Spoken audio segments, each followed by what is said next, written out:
네, 18일 만에 66페이지입니다. 이게 무슨 얘기냐? 기사 같이 볼까요? 윤 120일 만에 재구속기로 특검 3차 소환 대신 영장 강수. 네, 말씀 드렸죠.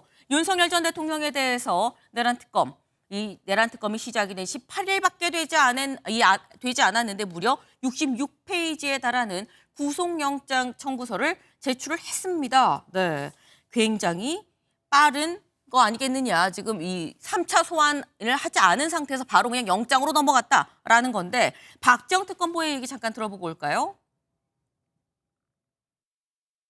특검은 금일 17시 20분 윤석열 전 대통령에 대해 직권남용 권리행사 방해죄 등으로 서울중앙지법에 구속영장을 청구하였습니다.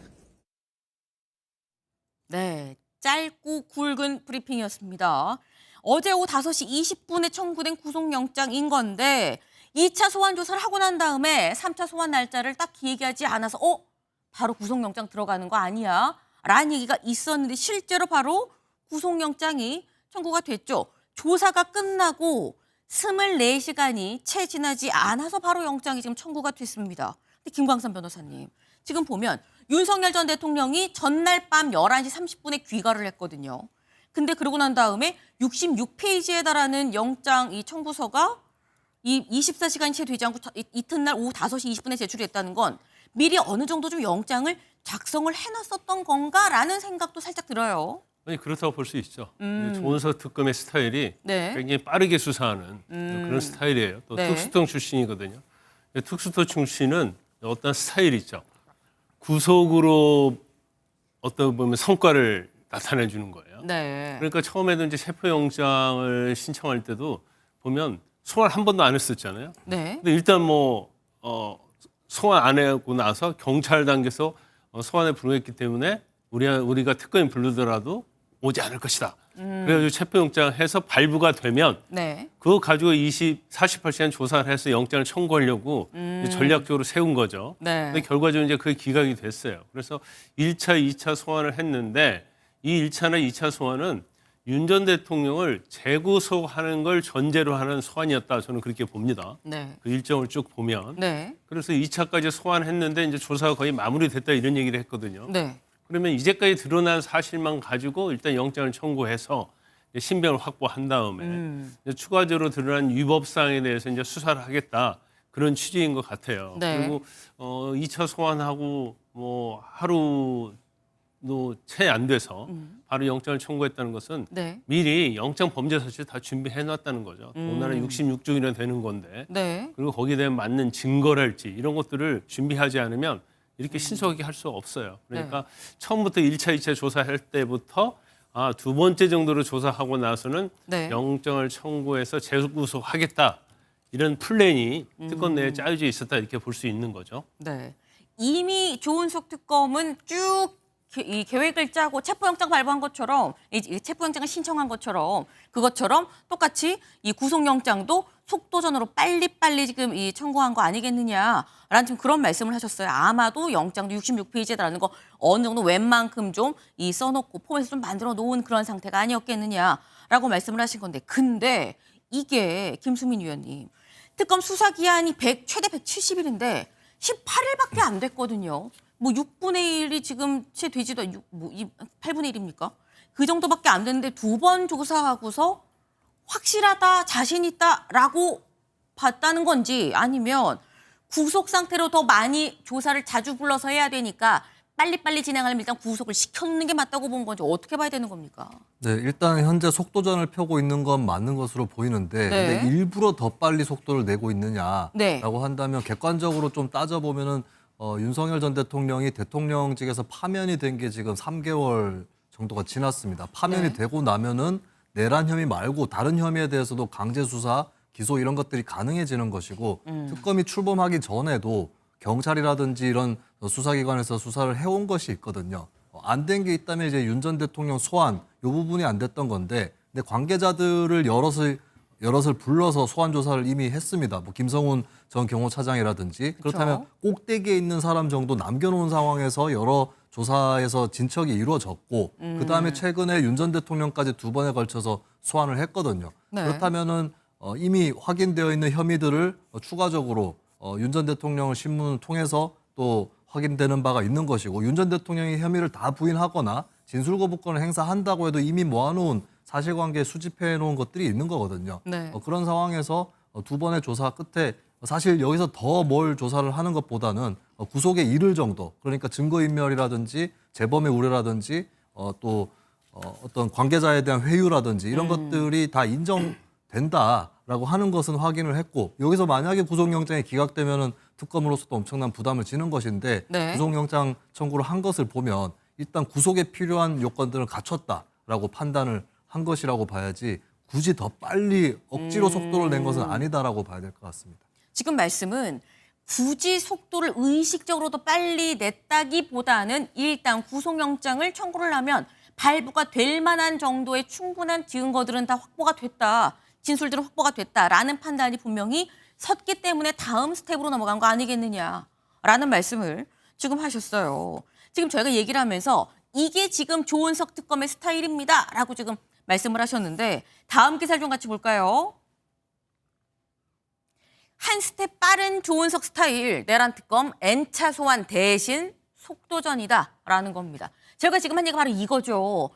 통상적으로 아까 뭐 특수통이기도 하고 조은석 특검이 이 좀 속도를 좀 내는 스타일이다, 한 스텝 좀 빠르다라는 얘기인 건데 여기 같이 볼까요? 조 특검이 사법연수원 부원장 시절의 집필을 시작해서 법무연수원장 시절에 펴낸 수사실무규제, 수사감각이라는 수사실무규제가 있는데 여기에 뭐라고 얘기를 했느냐?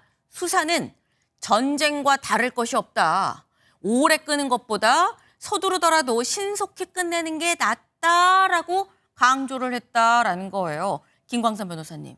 수사는 전쟁과 다를 게 없다라고 한다면 지금 이 내란 수사 관련한 이 내란 전쟁에는 승기를 누가 쥐고 있다고 봐야 되는 겁니까? 아니 칼자루는 뭐 조은석 특검이 쥐고 있는 거죠. 그러면 거기에 대해서 윤석열 전 대통령은 사실은 끌려갈 수밖에 없어요. 네. 그런데 칼도 이제 보통 칼이 아니죠. 아. 굉장히 큰 칼이면서 날이 잘 드는 칼을 이제 조은석 특검이 가지고 있는 거예요. 그래서 이제 조은석 특검은 뭐 전에 특수통으로 수사할 때부터 신속한 수사를 하고 그다음에 이제 성과주의에 굉장히 아하. 관심이 많은 걸로 알려져 있죠. 네. 그래서 이 조은석 특검이 처음에 특검으로 임명됐을 때도 제가 이제 방송에서 여러 번 얘기한 적이 있고요. 지금 보면 이제 굉장히 빠르다는 생각이 듭니다. 그리고 일단 뭐 수사한 것 자체가 특검 자체의 수사도 뭐 일부 있지만 이미 경찰 검찰에서 수사한 내용들이 굉장히 많아요. 그러니까 사실 이제 영장 청구할 정도의 어떤 수사는 성숙이 됐다 이렇게 보는 거고 이 경우에 따라서는 일단 구속을 재구속을 시키면 다음에 또 계속 수사해야 하잖아요. 네. 그러면 사실 소환 일자와 관련해서 이제 실랑이를 할 필요가 없죠. 아하. 그러니까 이제 재빨리 구속하는 게 맞는데 특검의 어떤 성과라는 게 있어야 돼요. 네. 이거 어마어마한 거 아닙니까? 뭐 돈도 많이 투입되고 뭐 160, 뭐 140명 막 이렇게 하나의 검찰청의 그렇죠, 규모죠. 그렇죠. 그러면 이 사상 초유의 내란 특검인데 만약에 윤석열 전 대통령을 구속하지 못했다든가 네. 그다음에 내란 특검에서 할 수 있는 게 제일 중요한 게 이전에 없던 수사 대상 중에서 외환 유치거든요. 근데 외환 유치는 사실 이거 성과 내기가 어렵죠. 왜냐하면 구속 요건에 있어서 네. 외국과 공모해야 하는데 북한은 외국이 아니에요. 그럼 윤 전 대통령이 그런 북한과 공모했느냐? 그건 아니단 말이에요. 그 얘기도 잠시 뒤에 또 네, 그건 이제 하겠습니다. 뒤에 제가 자세히 설명하겠지만 네. 이제 그러다 보니까 결과적으로 내란 특검이 성과를 보여줄 수 있는 것은 윤 전 대통령에 대한 재구속 이외에는 아하. 사실 성과 보일 게 별로 없어요. 그래서 만약에 윤 전 대통령이 구속이 안 되면 네. 그러면 내란 특검이 한 게 뭐냐? 그 많은 돈 들이고 그 많은 인원 보충해 줬는데 파견해 줬는데 그런 비판을 직면할 수 있죠. 그래서 조은석 특검은 이제 맥을 아는 거죠. 그래서 빨리빨리 신속하게 해서 네. 일단 윤 전 대통령을 구속시켜야 하는 것이 내란 특검의 가장 큰 과제라고 생각하는 거예요. 그래서 아하. 소환도 계속 하루 이틀 간격으로 소환을 하고 있고 네. 영장도 미리 준비해서 빨리 청구를 하고 그런 방향으로 나가고 있다 이렇게 봅니다. 조은석 특검의 스타일이 원래 그렇고 조은석 특검이 성과를 굉장히 중시하는 사람인데 이번 내란 특검에서 성과라고 얘기할 수 있는 부분 자체가 윤석열 전 대통령에 대한 재구속 부분이 하나의 성과로 측정이 될 수 있는 포인트라 그 부분에 대해서 빨리빨리 속도를 내서 영장을 청구한 거 아니겠느냐라는 말씀이셨어요. 그런데 내란 특검에서는 이런 거 다 좀 잘못됐어요. 구속해야 됩니다. 라고 얘기를 하고 있습니다만 윤석열 전 대통령 측의 얘기는 또 좀 다르죠. 어제 입장문을 바로 냈습니다. 뭐라고 했느냐. 혐의 사실에 대해 충분히 나가서 다 소명을 했고 법리적으로 범죄 성립이 될 수가 없다. 특검 조사에서 객관적 증거 제시도 하지 않았는데 관련자 진술만 본다고 해도 범죄가 성립되지 않는다. 고로 법원에서 특검의 무리한 구속영장 청구임을 내가 소명을 하겠다라고 얘기를 했습니다. 이 입장문을 보면 이 지금 현재 구속영장 청구한 그 혐의 하나하나 다 이거는 맞지 않는다. 여기 아예 나와 있죠. 범죄 성립이 안 되는데 무슨 말입니까? 라는 게 윤석열 전 대통령 쪽에 지금 얘기인 거예요. 근데 그러면 구속영장에 담긴 혐의가 대체 뭔데 범죄 성립도 안 된다는 거야. 혐의 좀 보겠습니다. 이거죠. 윤 전 대통령 구속영장에 담긴 혐의 총 5개입니다. 일단 형법상 특수공무집행 방해 및 직권남용. 공수처에서 체포영장 집행을 시도할 때 경호처를 동원해서 저지했었던 부분. 이게 여기에 해당한다. 그리고 경호법상 직권남용 교사. 이건 비화폰 관련한 정보 이거 삭제하라고 경호처에 지시를 한 부분. 직권남용 권리행사 방해. 계엄 직전에 국무위원들 심의 의결권을 넉넉히 줘야 되는데 왜 일부만 부르고 일부는 안 부르고 그냥 했습니까? 이거 권리행사하는 거 방해한 거 아닙니까? 라는 겁니다. 그리고 허위 공문서 작성. 사후에 계엄 선포문을 작성한 거 아니냐. 그렇다고 한다면 이건 허위 공문서를 만든 거다라는 거죠. 그리고 이렇게 사후에 계엄 선포문을 만들고 이걸 다시 파기하라고 지시를 했다라는 건데 그렇다고 한다면 대통령 기록물법 위반이고 공용 서류 손상에 해당한다. 그래서 총 5개의 혐의로 이번에 구속영장을 청구를 했습니다. 근데 이게 또 김수민 위원님 여기는 뭐 엄청 많아요. 막 이런저런 얘기가 다 실려 있는데 지금 아까 입장문을 윤 전 대통령 입장문을 보면 범죄 자체가 성립이 안 돼요. 제로입니다. 무슨 말이에요? 이런 거거든요. 누구 말이 맞는 겁니까? 네, 일단 뭐 사실관계 자체를 전반적으로 일일이 다 부인하는 것 같은데 네. 아까 입장문 중에 나오는 것 중에 하나가 객관적인 증거가 없다라는 그런 구절이 있었거든요. 네. 근데 많은 피고인들이 수사를 받고 와서 한다는 말이 가니까 검찰이 증거가 없던데 이런 얘기를 하는 피고인들이 많이 있거든요. 네. 근데 그게 거짓말일 수도 있고요. 아하. 혹은 객관적 증거라고 했을 때 그 당사자, 피의자나 피고인에게 결정적인 증거 이런 것들을 노출을 안 시킬 수도 있습니다. 재판 단계에서 그때 증거로 제시를 하기 위해서 노출을 안 시킬 수도 있는 거거든요. 네. 그렇기 때문에 피고인들이 그렇게 말하는 것은 되게 걸러 들어야 된다라고 보여지는 거고. 근데 뭐 여러 가지 사실관계 안 맞다라고 얘기하고 있지만 지금 나와 있는 사실들은 다 있는 겁니다. 그러니까 네. 체포 영장 집행을 할 때 온 국민들이 다 봤습니다. 대통령이 처음에 그것을 거부하고 있다가 나중에 네. 대세가 완전히 기울어지고 제압 당했을 때 그때 뭐 자진 출석하겠다 이런 식으로 나왔던 것도 다 기억을 하고 있고 네. 그리고 비화폰에서 정보가 삭제됐다라고 하는 보도 이런 것들 다 접했거든요. 근데 윤 전 대통령이 대답을 못 하고 있는 게 이미 일어난 사실들이 있습니다. 근데 네. 본인이 거기에 책임이 없고 죄가 없다면 네. 그러면 중간에 누군가가 시켰어야 되는 것인데 과연 그것을 입증하고 있느냐? 그 점에서는 그냥 발뺌에 가깝다라고 보여지는 현재 그런 상황인 것 같습니다. 네. 그러니까 지금 말씀은 이미 벌어진 상황적 국민들이 다 목도한 그런 부분들이 있는데 이걸 단순히 검찰에서 특검에 조사받으러 갔더니 이 제시하지 않는다고 해서 증거가 없다고 볼 수 있느냐라는 말씀을 지금 하셨어요. 지금 현재 내란 특검이 수사 중인 이 6개의 의혹 저희 그래픽으로 준비된 거 있죠. 같이 볼까요? 조선일보 5면입니다. 같이 볼게요. 이거죠. 지금 아까 저희가 혐의가 총 5개다라고 말씀을 드렸어요. 그럼 이런 거죠. 직권남용, 허위공문서, 특수공무집행방해, 뭐 직권남용 교사, 그리고 직권남용 이런 부분들이 있는데 뭐 이 부분 잠시 뒤에 제가 뭐 외환 부분 따로 얘기를 하고요.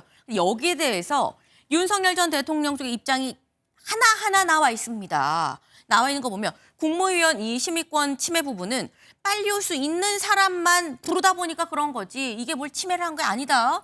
사후에 계엄 선포문을 작성했다는 거 이거 허위 공문서라고 하는데 그게 아니고 부속실장의 겉표지만 임의로 좀 만진 거지. 이걸 뭘 사후에 만들었다고 볼 수가 없다라는 입장이에요. 체포 방해했다라는 거에 대해선 공수처의 체포영장 집행 예상을 아예 못했기 때문에 나는 지시한 적이 없다라고 얘기를 하고 있습니다. 비화폰 서버 삭제를 지시하지 않았느냐라는 거에 대해선 김성훈 차장한테 보안 규정에 따라 조치하라라고 얘기를 했지 내가 뭐 어떻게 하라라고 얘기한 건 없다. 그리고 이 계엄 관련해서 허위로 외신이나 해외 비서관을 통해서 이 얘기를 한 이런 부분들이 있지 않느냐라는 거에서 그럼 비서실에 대통령 입장문을 내라는 게 이게 불법입니까? 황당한 범죄 구성입니다. 라고 얘기를 하고 있다라는 거죠. 근데 이게 김광산 변호사님, 윤 전 대통령은 이번에 2차 대면 조사 받으면서도 다 묻는 질문에 이렇게 아니다 얘기했는데 무슨 근거로 영장을 청구한 거야? 라고 얘기를 하고 있어요. 이게 빼도 박도 못하는 증거를 어쨌거나 특검이 쥐고 있다는 겁니까? 이제 제가 볼 때 이제 범죄 혐의가 굉장히 많아요. 네. 근데 이제 범죄 혐의가 어떤 거냐면 계엄을 선포하기 전에 계엄을 선포하기 위한 방법이 있어서 불법적이면 네. 선포 이후에 이 계엄 자체에 정당성을 부여하기 위해서 그러니까 불법적인 걸 합법성으로 만들기 위해서 한 범죄 행위. 네. 이걸 어떻게 보면 이제 특검에서 있는 대로 어떻게 보면 아마 윤 전 대통령 입장에서 보면 이 잡듯이 이걸 뒤졌다 이렇게 볼 수가 있는데 지금 혐의 자체를 전체적으로 보면 사실관계는 맞다고 봐요. 사실관계는 맞고 거기에 대한 증거도 아마 특검에서 다 가지고 있을 것이다. 그런데 이제 중요한 것 중에 이제 범죄적으로 문제되는 범죄 혐의는 저는 몇 개 있다고 봅니다. 네. 이제 그 한두 가지만 얘기한다고 하면 국무위원들을 불렀어요. 네. 부르는데 일부는 부르지 않았단 말이에요. 그러면 국무회의 요건만 되는 사람만 불렀다고 하고 나머지를 부르지 않았을 때 이거 과연 직권남용으로 볼 수 있느냐. 직권남용은 어떠한 권리를 행사를 해서 직권을 남용해야 하는데 네. 이제 그런 부분이 있고 또 하나의 조금 약간 무리적인 측면이 있다고 보는 게 이제 해외 비서관 통해서 CNN에게 어떻게 보면 비상계엄이 정당하다는 걸 홍보하겠다는 것도 직권남용으로 보고 있거든요. 네. 그래서 이런 부분은 제가 볼 때는 이제 법률적으로 사후에 굉장히 다툴 여지가 있는 부분이 좀 많이 있다 이렇게 보고 그다음에 이제 제일 중요한 것 중에 하나가 이제 윤 전 대통령이 직접 지시를 했느냐 안 했느냐 그쵸. 이 부분이 많이 다투어질 것 같아요. 네. 그래서 범죄 혐의 중에서 일부 법리적으로는 약간 문제가 있는 부분도 있고 그다음에 윤 전 대통령이 직접적으로 관여했다는 증거를 얼마나 확보하고 있느냐 네. 이거에 따라서 이제 범죄 성립 여부가 좀 갈라질 걸로 보입니다. 그러니까 지금 말씀은 지금 현재 5개의 혐의로 굉장히 많은 혐의를 구속영장에 담아서 청구를 했는데 이게 다 받아들여질지는 좀 보긴 봐야 된다라는 말씀도 지금 같이 하셨어요. 근데 관련해서 구속영장에 이런 내용도 담겨 있다고 합니다. 동아일보 3면 같이 볼까요? 동아일보 3면. 네. 특검 윤 총 보여주라며 체포 저지를 지시했다. 불법 계엄 은폐 시도한 거 아니겠느냐라는 거예요. 여기 좀 같이 보겠습니다.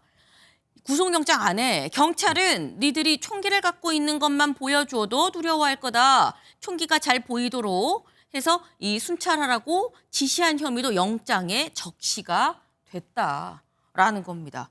근데 이게 뭐 맞는지 아닌지는 명확하게 알 수 없다. 아직 이제 구속영장에 적힌 이런 부분인 건데 이게 김수민 의원님 만약에 맞다고 한다면 윤석열 전 대통령이 굉장히 디테일한 부분까지도 일일이 지시를 한 거 아니겠느냐라는 생각이 드는 포인트입니다. 네, 총을 보여줘라라고 네. 지시를 했다라고 전해지고 있고 실제로 총기를 노출시키면서 경호원들이 모습을 드러냈었습니다.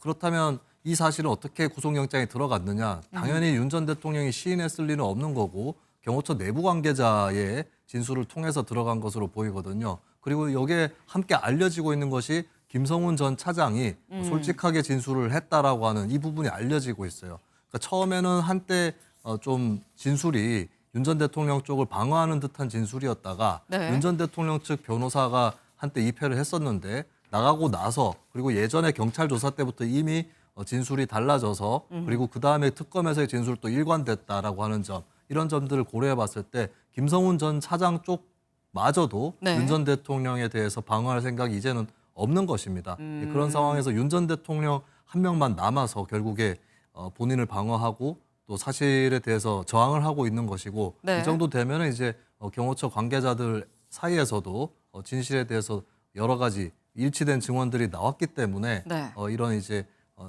그 영장 내용에 들어갔다라고 볼 수가 있겠죠. 그리고 이제 그 관련해서 또 좀 정황이라든지 이런 것들을 보면 네. 그 경호처에서도 내부적으로 법률 검토를 했었어요. 그 체포 영장 집행에 대한 대응 방안에 대해서 검토를 했는데 네. 내부에서도 결국에 이거를 잘못하게 되면 공무집행 방해 얘가 적용될 수 있다라고 하는 그런 네. 결론이 내부 문건에서 나왔다고 합니다. 그래서 차벽까지 정도 치는 그러니까 사람이 부대끼면 안 된다. 네. 그 정도 수준까지 갔던 건데 결국에는 인의 장막으로 막았던 거거든요. 이것은 사실 그 윗선에 윤석열 전 대통령 쪽에 지시가 없으면 이렇게까지 바뀔 수가 있느냐 이런 또 합리적인 의문이 들 수밖에 없겠습니다. 네. 그러니까 지금 말씀은 이렇게나 자세한 얘기들이 나왔다는 얘기는 실제 관계자인 경호처에서도 핵심 관계자가 입을 열었다는 거 아니겠느냐. 김성훈 처장이 뭐 입을 열었다는 이 정황이 되는 거 아니겠느냐라는 말씀인 건데 사실 이런 내용이 구속영장 내용 중에 이런 것도 있다 그래요. 강의구 부속실장 관련한 내용이 좀 있었습니다. 같이 볼까요? 강의구는 피해자 진술에 맞춰 기존 진술을 번복하고 새로운 진술을 시작을 했다. 변호사가 강의구 답변을 유도하고 검사 질문 중단을 반복을 했는데 피의자가 강의구 진술을 자신의 주장에 부합하는 방향으로 번복시킨 걸로 강하게 의심이 된다. 저희가 이게 영장 속에 있는 내용을 그대로 따갖고 오다 보니까 말이 좀 어려울 수 있습니다. 그러니까 쉽게 얘기하면 뭐냐면 강의구 전 부속실장이 이 조사를 받으러 왔는데 옆에 윤석열 전 대통령 쪽에 변호사가 같이 입회를 했다. 그런데 검찰이 자꾸 뭘 물어보려고 하면 자꾸 중간에 자르면서 윤 전 대통령한테 유리한 방향으로 같이 입회한 변호사가 뭔가 자꾸 유도를 하는 걸로 보인다. 강하게 의심이 든다. 이 기존에 이 진술을 바꾸도록 얘기하는 걸로 의심이 든다라고 지금 구속영장에 이렇게 썼다라는 거죠. 그리고 이 구속영장에 김성훈 전 처장에 대한 내용도 같이 들어 있습니다. 뭐냐? 김성훈 전 처장 관련해서 초기에는 윤석열 전 대통령 쪽 변호사가 참여를 했었고 이때는 윤 전 대통령한테 좀 유리한 진술을 했었었는데 이후에 윤석열 전 대통령 측의 변호사가 참여하지 않으니까 그 뒤에는 뭔가 진술을 시작을 했다라고 얘기를 하면서 피의자가 김성훈을 회유하고 압박으로 진술을 번복을 시도할 가능성이 매우 높다. 그러니까 윤석열 전 대통령이 뭔가 회유 압박을 할 가능성이 높다. 그러므로 구속영장이 발부가 돼야 됩니다라는 얘기가 영장에 지금 실렸다라는 거죠. 그럼 요 얘기가 김광센 변호사님, 이건 지금 특검의 주장인 거거든요. 특검의 이런 주장이 받아들여질 가능성이 얼마나 된다고 보십니까? 근데 진짜로 그랬는지 어쩐지 모르겠어요. 네. 압박을 했는지. 근데 우리가 보통 이런 걸 이제 스파이 변호사라고 하죠. 그래서 공범 관계에 있으면 이제 주범이라고 할 수 있는 어떻게 보면 윤석열 전 대통령이 있고 네.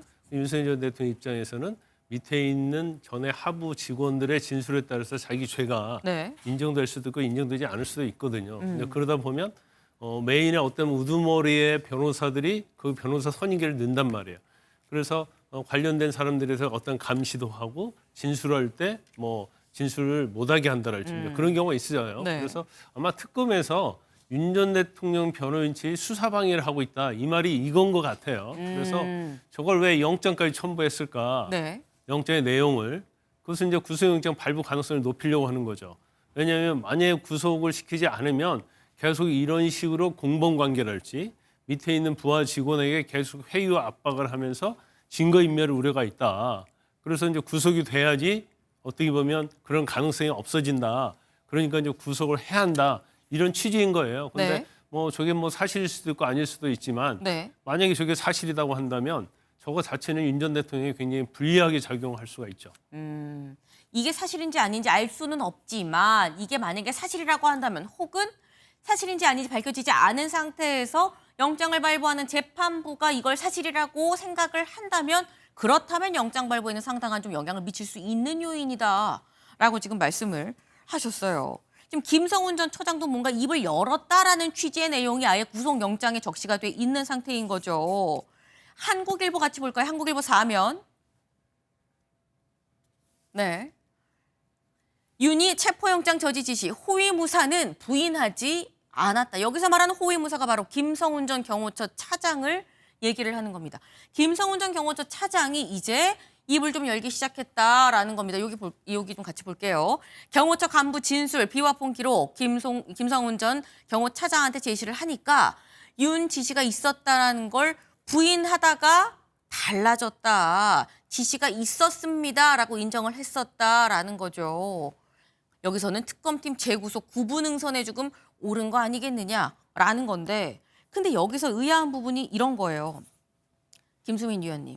김성훈의 진술이 특검이 가진 증거라고 한다면 진술만으로 이걸 유죄 입증으로 볼 수가 있는 것이냐, 진술이 직접 증거로 작용을 할 수가 있나라는 생각도 들거든요. 네, 물론 당연히 진술만 있고 물증이 없거나 뭐 네. 정황 증거나 간접 증거마저도 부족하면 그거는 유력한 증명력을 갖기는 어렵겠죠. 근데 이렇게 구속영장 내용에도 들어가 있고 한 것을 보면 진술뿐만 아니라 그 진술을 받게 된 계기가 있을 것이고 네. 그 계기가 그 수사 도중에 기록이라든지 자료 이런 물증을 제시했기 때문이 아닌가 그렇게 보여집니다. 이 기사에도 나와 있지만은 비화폰의 어떤 삭제 내역이라든지 또 통화 기록 이런 것들이 제시되면서 김 전 처장이 부인을 하다가 다시 부인을 하지 못하는 쪽으로 뒤집어졌다라고 하거든요. 네. 그러니까 처음에는 사실관계 자체를 부인을 하고 본인의 책임과 함께 윤 전 대통령 책임에 대해서도 부인을 했을 거예요. 근데 이렇게 객관적인 자료가 나오게 되면 네. 결국에 윗선의 책임이라든지 지시 이런 것들을 진술하지 않으면 본인이 다 뒤집어 쓰게 됩니다.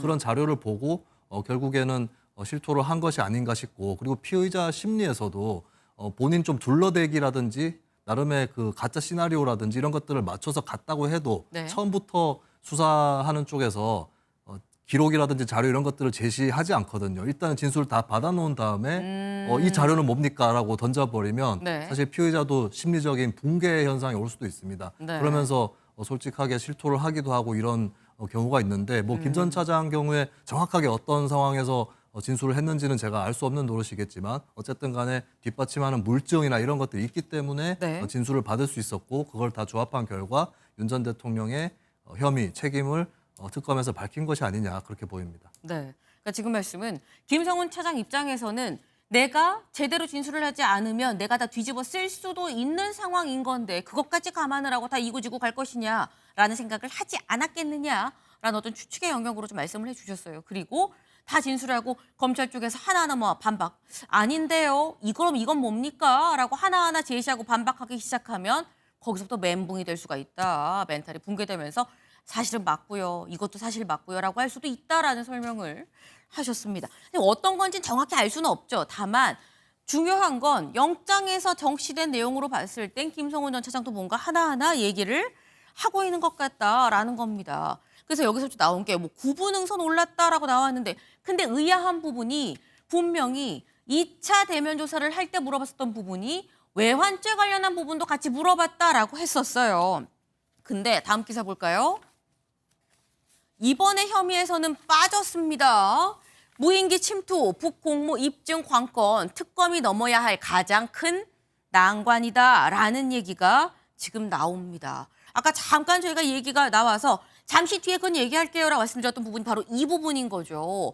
무인기 침투, 북한 공모 이걸 어떻게 입증을 할 거냐. 외환죄라는 거 같이 좀 볼까요? 외환죄. 형법 92조죠. 외환 유치죄가 이 명확한 얘기입니다. 외국과 통모하여 대한민국에 대하여 전단을 열게 하거나 외국인과 통모하여 대한민국에 항적한 자는 사형 또는 무기징역에 처한다. 통모하여가 지금 나와 있는데 김광삼 변호사님 같이 통해서 뭔가 모의를 했다라는 얘기인 거겠죠. 외국이랑 근데 여기서 말하는 외국이 북한이라고 하면 북한이랑 통하였느냐를 우리가 어떻게 할 수 있냐라는 겁니다.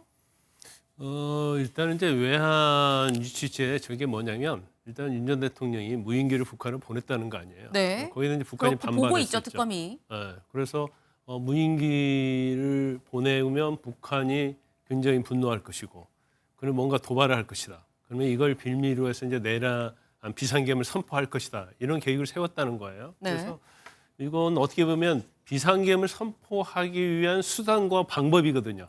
이게 범죄 행위의 저는 방법이라고 생각을 해요. 그런데 저게 외환 유치가 될 수 있느냐 여부는 이제 법률적으로 제가 볼 때는 쉽지 않다 이렇게 봐요. 왜냐하면 외국과 통모한다고 되어 있잖아요. 네. 근데 북한은 우리 헌법에 보면 북한은 국내예요. 한국이단 말이에요. 별개의 나라가 그렇죠. 아니다. 그러니까 외국이 아니에요. 네. 더군다나 또 통모하여라는 것은 서로 공모를 해야 한다는 거잖아요. 그렇죠. 그럼 무인기 띄울 때 북한하고 서로 짜고 띄운 건 아니단 말이에요. 내가 띄울게 알고 있어 이건 아닙니까? 그렇죠. 그러니까 제가 이제 아까 그 특검의 성과에 대해서 얘기했는데 네. 특검이 성과를 낼 수 있는 것은 윤 전 대통령에 대한 재구속 그리고 사실은 나머지 범죄는 이미 경찰 검찰에서 수사한 게 많거든요. 그래서 일부 뭐 국무위회 과정이랄지 네. 계엄 선포문의 어떤 허위를 작성했고 폐기한 거랄지 이런 것들은 사실은 내란에 있어서 굉장히 부수적인 것들이거든요. 근데 그것만 가지고는 사실 특검이 잘했다고 볼 수는 없는 거예요. 그러면 윤 전 대통령을 재구속하고 네. 그다음에 제일 관심 있는 게 외환유치죄잖아요. 그 외환유치인데 무인기를 설사 보내서 도발을 유도했다 하더라도 네. 법률적 구속 요건에는 해당이 안 된다 이거죠.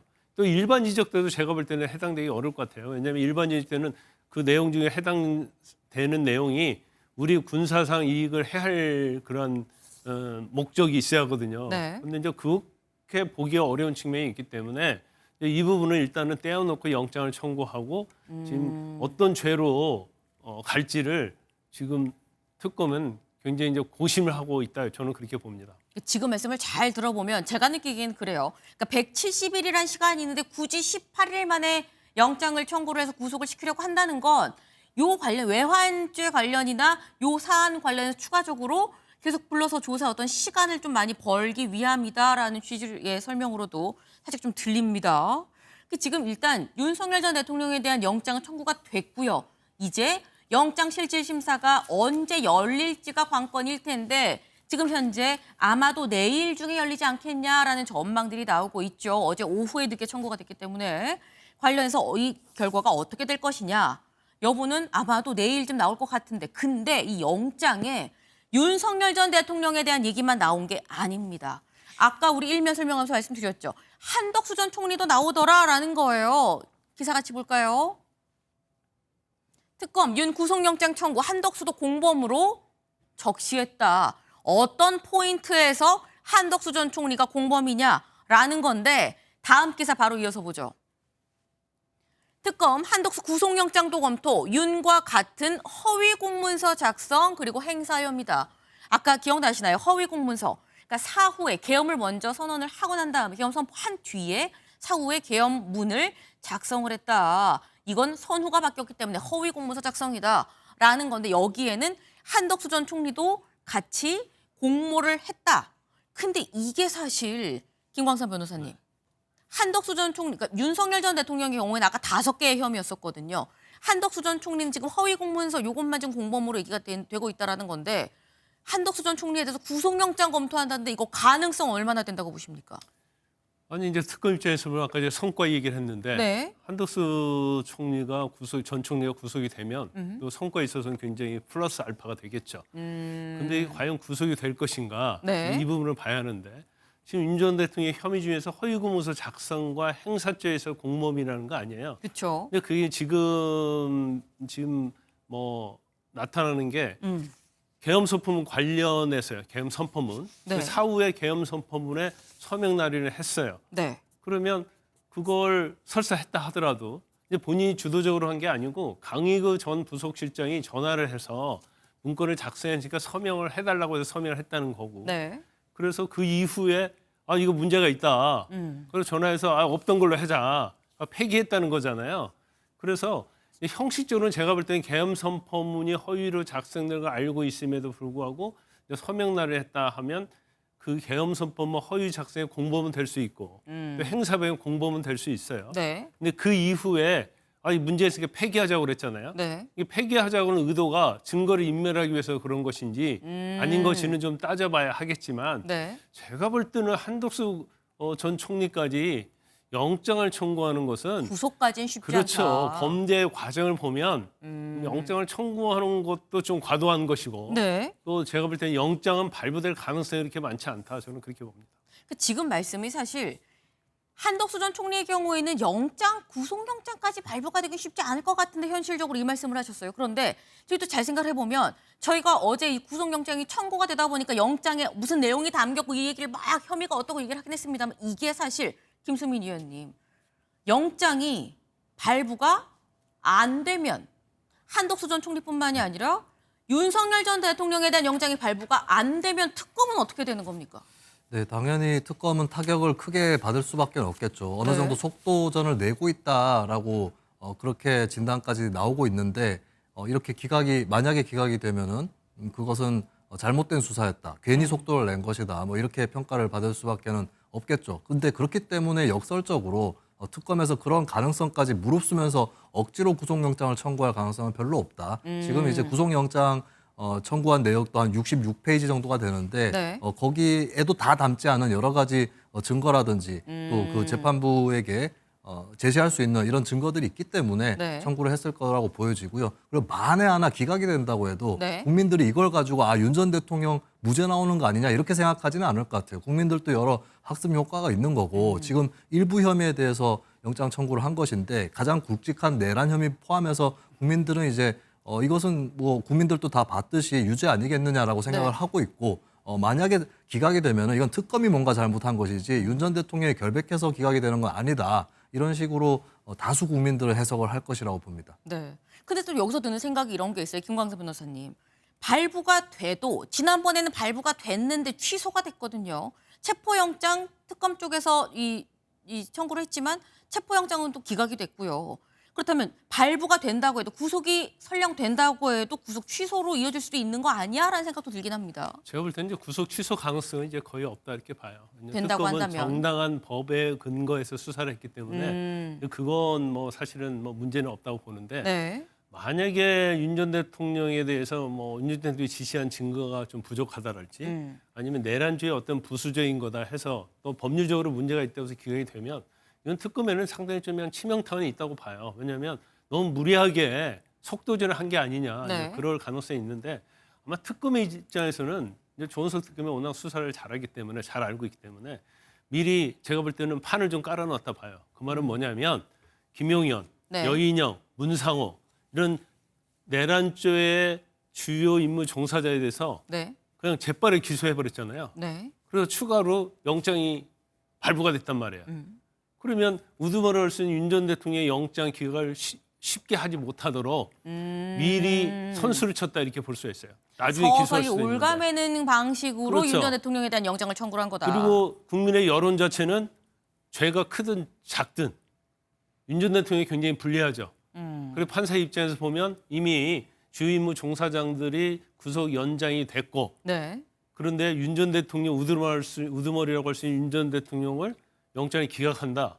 이건 판사 입장에서 보면 엄청나게 부담스러운 겁니다. 그래서 지금 발부될 가능성이 높아지는 거죠. 네. 지금 말씀 들어보니까 지금까지 다른 이 주요 피의자들을 주요 종사자들을 구속시킨 이런 이 전례, 그리고 기소가 된 이런 전례를 봤을 때 윤 전 대통령의 경우도 구속 영장이 발부가 될 가능성이 상당히 좀 높다라고 말씀하셨는데 내일쯤 영장실심사가 또 열리면 관련해서 좀 얘기를 좀 나눠봐야 될 것 같습니다. 다음으로 좀 넘어가 볼까요?